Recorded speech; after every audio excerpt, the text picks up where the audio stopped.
अगर आपसे आपका कोई दोस्त ये कहे कि एक आम आदमी लोन लेकर अमीर बन सकता है तो आप शायद ही उसकी बातों पर विश्वास करेंगे। लेकिन अगर यही बात आपको मिलेनियर रॉबर्ट कियोसाकी कहें तो ये आपके लिए एक फाइनेंशियल लेसन बन जाएगा। और ठीक इसीलिए आपको आज के इस वीडियो को आखिरी तक जरूर देखना चाहिए, क्योंकि इस वीडियो में मैं आपको बताऊंगा कि कैसे लोन लेकर अमीर बना जाता है। मैं आपको रॉबर्ट कियोसाकी के वो फाइनेंशियल लेसन्स भी सिखाने जा रहा हूं जिनका यूज करके वो आज इतने सक्सेसफुल और रिच बने हैं। लोन लेकर अमीर बनना भले ही सुनने में अजीब सा लगता हो, लेकिन ये कोई छुपा हुआ सीक्रेट या राज नहीं है। ऐसे कई लोग और ऐसे कई मल्टीनेशनल कंपनीज हैं जिन्होंने लोन लेकर ही आज इतना नेटवर्थ और पैसा बनाया है। हेलो दोस्तों, एक बार फिर से आपका स्वागत है कंपाउंडिंग माइंडसेट में। एक अच्छा डेट आपकी लाइफ बदल सकता है, क्योंकि सही स्ट्रैटेजीज के साथ आप लोन के जरिए अपने लिए एसेट बना सकते हैं, ना कि लायबिलिटी। रॉबर्ट कियोसाकी मानते हैं कि अमीर बनने का सबसे सिंपल रूल यही है कि आप एसेट्स बनाओ और लायबिलिटीज को कम रखो। और एसेट्स बनाने के लिए डेट एक बहुत ही इंपॉर्टेंट टूल है, जिसका अगर आप सही से यूज करना जानते हो तो एक टाइम के बाद में आप अमीर भी बन जाएंगे और डेट फ्री भी। हम रियल लाइफ एग्जांपल जैसे कि मुकेश अंबानी, अशनीर ग्रोवर और लिज्जत पापड़ की केस स्टडी देखेंगे, जिन्होंने लोन का सही इस्तेमाल करके अपनी सफलता की कहानी लिखी। और साथ ही वीडियो के एंड में जानेंगे कि हम जैसे लोअर मिडिल क्लास के लोग कैसे लोन का सही इस्तेमाल करके अमीर बन सकते हैं। ये भी इस वीडियो में हम स्टेप बाय स्टेप समझेंगे, इसीलिए वीडियो को पूरा एंड तक बिना स्किप किए जरूर देखिएगा। तो सबसे पहले यह समझना जरूरी है कि हर लोन बुरा नहीं होता है। एक लोन आपको डुबा भी सकता है और आपकी सफलता की कहानी का हिस्सा भी बन सकता है। अच्छा डेट वो होता है जो आपको वेल्थ क्रिएट करने में मदद करे। इसका मतलब यह है कि आप लोन लेते हैं एक प्रोडक्टिव पर्पस के लिए, जिससे कि आप अपना भविष्य बेहतर बनाते हैं, जैसे कि कोई बिजनेस लोन, एजुकेशन लोन या फिर रियल एस्टेट लोन, जो भविष्य में आपके लिए इनकम या एसेट जनरेट करता है। और बुरा डेट वो लोन होता है जो आपकी इनकम या एसेट को बढ़ाता नहीं, बल्कि आपके लिए एक लायबिलिटी बन जाता है, जैसे कि क्रेडिट कार्ड लोन या पर्सनल लोन, जो कि अनवांटेड लग्जरी आइटम्स या वांट्स के लिए लिया गया हो, जैसे कोई कार, महंगे मोबाइल फोन, गैजेट्स एक्सेट्रा। तो ऐसे लोन आपको एक फाइनेंशियल ट्रैप में डाल देते हैं, क्योंकि इससे आपकी वेल्थ ग्रो नहीं होती है और उल्टा आपकी नेटवर्थ कम होती रहती है। तो अब अगर मैं आपको गुड डेट का प्रैक्टिकल एग्जांपल दूं, तो मुकेश अंबानी, जो कि दुनिया के सबसे अमीर लोगों में से एक है, उन्होंने अपनी सक्सेस का बड़ा हिस्सा डेट का सही इस्तेमाल करके हासिल किया है। जैसे कि रिलायंस जियो को लॉन्च करने से पहले मुकेश अंबानी ने 1.5 लाख करोड़ का लोन लिया था।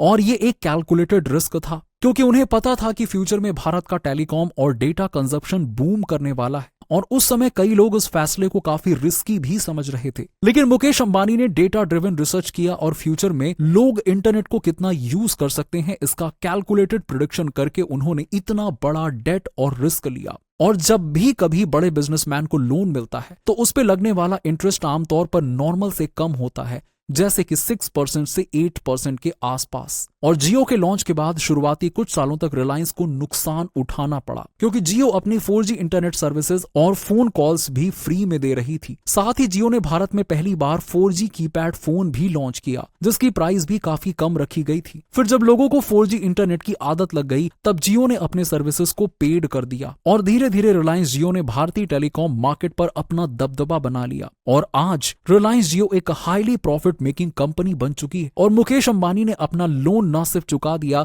बल्कि उस लोन से बहुत ज्यादा प्रॉफिट भी कमाया। अब आइए एक एग्जांपल और लेते हैं अशनीर ग्रोवर का, जो कि भारत पे के को फाउंडर हैं। तो शुरुआती समय में भारत पे को लॉन्च करना कोई आसान काम नहीं था, लेकिन अशनीर ग्रोवर ने अपने बिजनेस को ग्रो करने के लिए लोन और वेंचर कैपिटल का सही तरीके से यूज किया। भारत पे ने अपने शुरुआती राउंड्स में 14,000 करोड़ रुपए की फंडिंग रेज की, जिसमें से कुछ हिस्सा डेट का भी था। भारत पे ने ये फंडिंग अपने मर्चेंट पेमेंट सॉल्यूशंस को एक्सपैंड करने के लिए हासिल की थी, ताकि वो अपने मार्केट प्रेजेंस को स्ट्रॉन्ग कर सकें। और भारत पे के एक्सपेंशन के बाद आज भारत पे एक तेजी से बढ़ती हुई फिनटेक कंपनी बन चुकी है। इस लोन के सही इस्तेमाल की वजह से भारत पे ने अपना रेवेन्यू स्केल अप किया और डेट को एसेट की तरह यूज किया। तो ऐसे ही अमीर लोग लोन लेकर अमीर बनते हैं, वो भी बिना अपनी जेब से 1 रुपए लगाए। यानी कि वो लोन के पैसों से इतना प्रॉफिट जनरेट करते हैं कि पूरी लोन पेमेंट प्लस उसके इंटरेस्ट को चुकाने के बाद भी उनके पास अच्छी खासी रकम बचती है। इसे प्रैक्टिकली समझने के लिए आइए अशनीर ग्रोवर का ही एग्जांपल लेते हैं। तो एक बार अशनीर ग्रोवर और उनकी पत्नी ने नायका के आईपीओ में इन्वेस्ट करने के लिए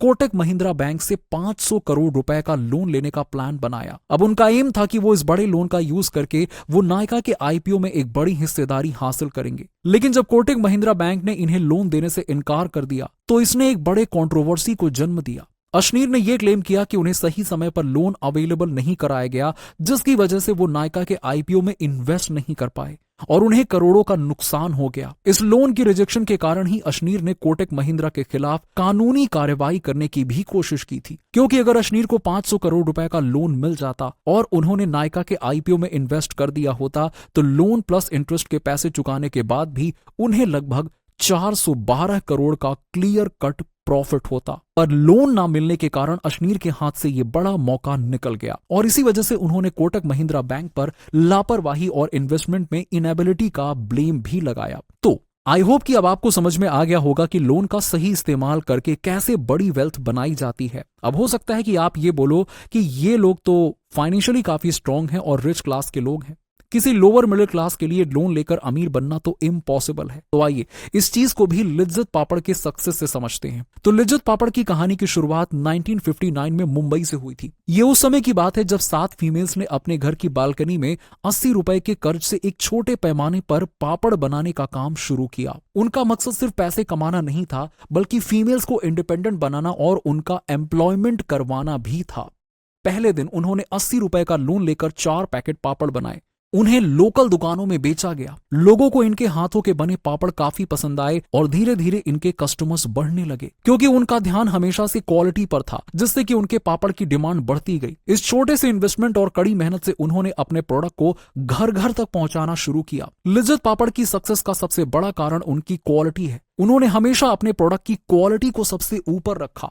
हर पापड़ हाथ से बनाया जाता था और क्वालिटी के हर स्टैंडर्ड पर खरा उतरने का पूरा ध्यान रखा जाता था। और आज लिज्जत पापड़ का नाम हर घर में जाना जाता है। आज ये एक नेशनल ब्रांड बन चुका है और करंटली ये कंपनी 4500 करोड़ रुपए से ज्यादा का एनुअली टर्नओवर कर रही है और आज इस कंपनी में 45,000 से ज्यादा फीमेल्स काम कर रही हैं, जिससे कि ये दुनिया के सबसे बड़े विमेंस कोऑपरेटिव ऑर्गेनाइजेशंस में से एक बन चुका है। और लिज्जत पापड़ के प्रोडक्ट न सिर्फ भारत में बल्कि विदेशों में भी एक्सपोर्ट किए जाते हैं, जैसे कि अमेरिका, ब्रिटेन, सिंगापुर एटसेट्रा कई देशों में। चलिए अब बात करते हैं कि हम जैसे लोअर मिडिल क्लास लोग कैसे लोन का सही इस्तेमाल करके अपने लिए वेल्थ क्रिएट कर सकते हैं। देखिए, बहुत से लोगों को लगता है कि लोन लेना सिर्फ अमीर लोगों के लिए, लेकिन ये सच नहीं है, क्योंकि लिज्जत पापड़ की शुरुआत लोअर मिडिल क्लास फीमेल्स ने 80 रुपए के लोन से शुरू की थी, जो कि लगभग 4000 करोड़ की कंपनी बन चुकी है। इसीलिए अगर आप अपनी कंडीशन को समझकर स्ट्रैटेजिक लोन लेते हैं तो आप भी फाइनेंशियल फ्रीडम पा सकते हैं।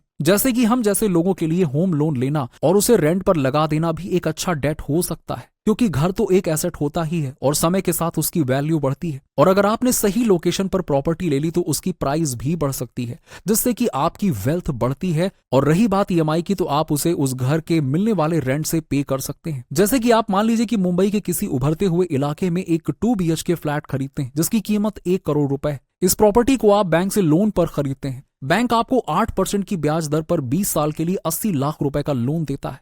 20 लाख रुपए आप खुद डाउन पेमेंट करते हैं, जो आपने सालों से सेव किया था, और आपकी मंथली ईएमआई 67,000 रुपए के करीब होती है। अब यहां पर आपका प्लान ये होता है कि आप इस प्रॉपर्टी को किराए पर दे दें, ताकि आप पर ईएमआई का बोझ थोड़ा हल्का हो सके। फिर जैसे ही आप फ्लैट खरीदते हैं, आप इसे किराए पर देने का फैसला करते हैं। उस इलाके में 2 BHK का एवरेज किराया 50,000 रुपए प्रति महीने होता है। इससे कि आपको हर महीने 50,000 रुपए की इनकम होती है और ईएमआई 67,000 रुपए होती है। यानी कि आपको अपनी जेब से सिर्फ और सिर्फ 17,000 रुपए ही देना पड़ता है। इससे आपकी ईएमआई का एक बड़ा हिस्सा किराए से ही कवर हो जाता है, जिससे कि आपकी जेब पर ज्यादा बोझ नहीं पड़ता।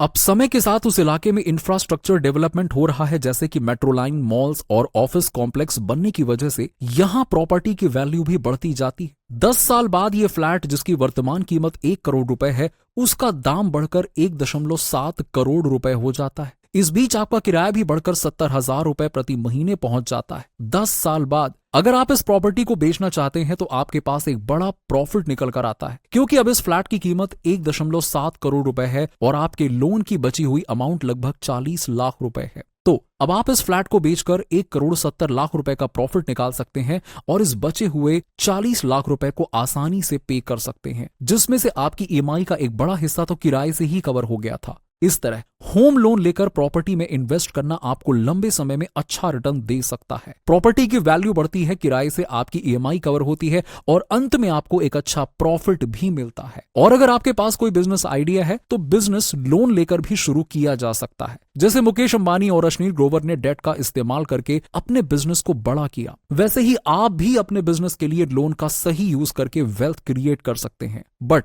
मेक श्योर कि आप बिजनेस के लिए लोन तभी लें जब आप पूरी तरह से कंफर्म हो कि आपका बिजनेस चलेगा या आप चला सकते हैं। जैसे कि नायका के केस में हुआ था, लिस्टिंग गेन लगभग डबल मिली थी और लोन मिलने पर अश्नीर का प्रॉफिट भी कंफर्म था। लेकिन एक बड़ी गलती जो अक्सर लोग करते हैं वो है अनवांटेड चीजों के लिए लोन लेना, जैसे कि क्रेडिट कार्ड पर खर्च करना या पर्सनल लोन लेकर फिजूल चीजों पर खर्च करना। ये आपको कर्ज के जाल में फंसा सकता है और आपकी फाइनेंशियल कंडीशन को खराब कर सकता है। इसीलिए लोन तभी लें जब वो आपको वेल्थ क्रिएट करने में मदद करे, ना कि आपकी लायबिलिटी को बढ़ाए। तो इस वीडियो का कंक्लूजन यही है कि एक अच्छा डेट एक पावरफुल टूल हो सकता है जो आपके लिए बड़ी वेल्थ क्रिएट कर सकता है, बशर्ते कि आप इसे सही तरीके से इस्तेमाल करें। मुकेश अंबानी ने अपने बिजनेस को ग्रो करने के लिए डेट लिया और आज वो दुनिया के सबसे अमीर लोगों में गिने जाते हैं। अश्नीर ग्रोवर ने भारत पे को खड़ा करने के लिए डेट का इस्तेमाल किया और आज उनकी कंपनी एक बड़ी फिनटेक कंपनी है और हम जैसे लोअर मिडिल क्लास लोग भी लोन का सही यूज करके अपनी फाइनेंशियल कंडीशन को मजबूत कर सकते हैं। लेकिन याद रखें, लोन तभी लें जब वो आपकी वेल्थ बढ़ाने में मदद करे। फिजूल खर्च के लिए लोन लेकर खुद को फाइनेंशियल ट्रैप में ना डालें और आपका भविष्य आपके हाथ में है। और अगर आप सही डिसीजन लेते हैं तो आप भी अमीर बन सकते हैं।